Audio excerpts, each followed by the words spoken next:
Hello, welcome back to my haunted library. It's Regina. It's summertime, almost, not officially, but as far as I'm concerned, as soon as June rolls around, it's summer. And naturally, I'm thinking about summer vacations and flying off to the Riviera or else just driving down to the Jersey Shore, whatever. I have my favorite beach reads, and so I wanted to talk a little bit about that. Now I have Jaws. I found this nice copy on eBay. I'm going to be doing a special Jaws for my haunted drive-in coming up in July, so I'm going to save that for then. But Jaws is a great beach read. I wouldn't bring this nice copy there, probably a paperback, but I have to admit that when it comes to beach reads, my favorite of all time, even beyond the sleaziest horror books I have in my library, are rock and roll biographies or autobiographies. The sleazier and the more tell-all, the better. I've read so many of them, and I mean, I was there with Ed from Korn when he had his come to Jesus moment. I was there when Duff's pancreas exploded. And I went down with Janice. I mean, and if it's rock and roll, I will read it. So the best one I've ever read, by far, and I know it's out of print, I've got to find a copy of it on eBay or something because I need to read it again, was John Phillips' autobiography.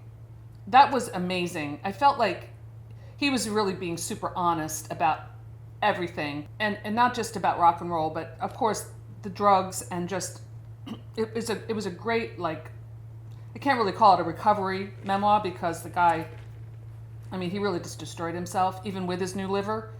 But it was a great, great read.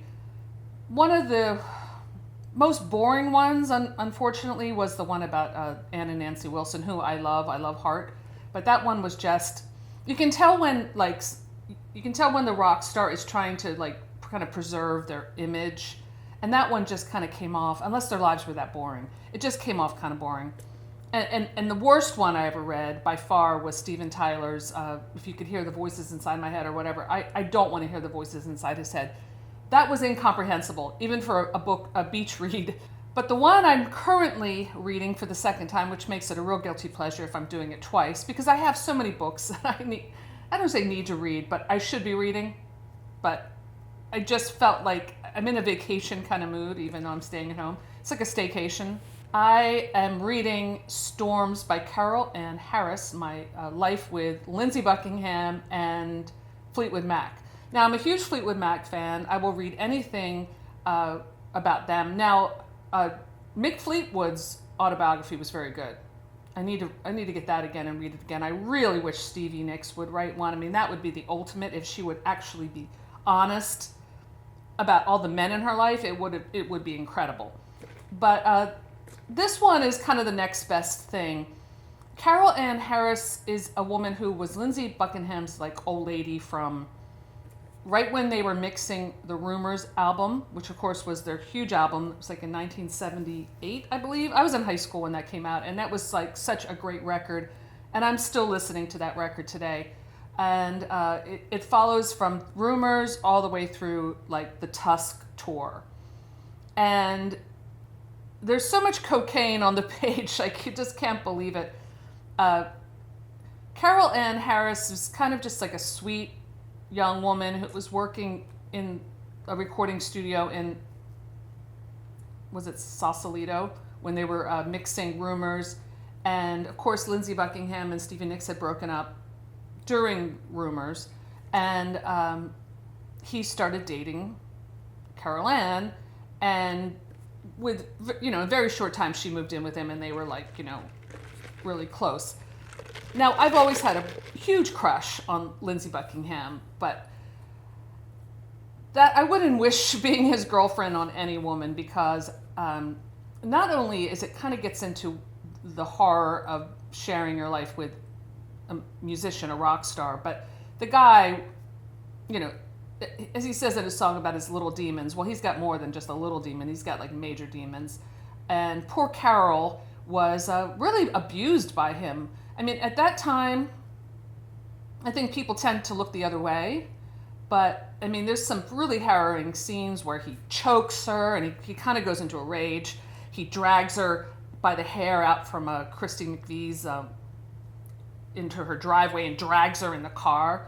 And Carol Ann, like, until the end when she finally gets out, I mean, she's, hanging in there with this guy, hoping he'll change. I mean, it's really pathetic. She kind of comes off, and this is something I've noticed in a lot of, autobiographies. She kind of makes herself seem like impossibly nice, even when she's taking swipes at Stevie Nicks, which she does throughout the book. And she kind of paints herself as this like long-suffering angel who's putting up with all this abuse, not only from Lindsey Buckingham, but from the entire band. And it's shocking how much drugs they were doing. I mean, not really shocking because we know that, but that they can function on doing all these drugs. I mean, alcohol mostly. And Lindsey was, huge pothead and probably still is, but that's really not as bad as the cocaine.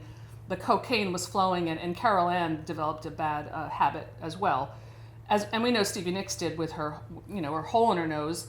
And it's really crazy, but when you read about their lifestyle and how the touring schedule and then the all-night parties, they use the cocaine to kind of fuel that, and all-night recording sessions. I mean, I'm obsessed with rock and roll from that time period, and I just love it. I can't get enough. So I'm going to read a small section of the book Storms by Carol Ann Harris. I'm going to put a little montage together because I'm reading it off my phone, and I'm also recording this off my phone. So I'm going to have to cut to that right now. So this is an excerpt from Storms by Carol Ann Harris. And this is one of my favorite parts of the book. It's so hilarious. This explains what happened the night that Fleetwood Mac won American Music Awards, Best Album, and they won a whole bunch of awards. And Lindsey was not only drinking, everyone was drinking, doing drugs in the audience. Well, at least Fleetwood Mac was, but Lindsey also took a Quaalude. And luckily I found the clip from it on YouTube, and it's not exactly how Carol Ann describes it, but here we go. And then it happened. Lindsey began to ascend the stairs. His legs looked like they were made of rubber as he started to climb, first one stair, then the next. With each step, his legs were getting shakier and looser, as though the bones were dissolving in front of everyone's eyes. A stunned silence fell over the auditorium, as every living soul watched Lindsey's progress in morbid fascination. For it was apparent to us that the newly crowned guitarist of the American Music Awards Best Band of the Year was running a 90% chance of tumbling backward and landing on his ass in front of millions of TV viewers. Too stunned to move, I started praying again, praying that someone, anyone from the band would go to the rescue.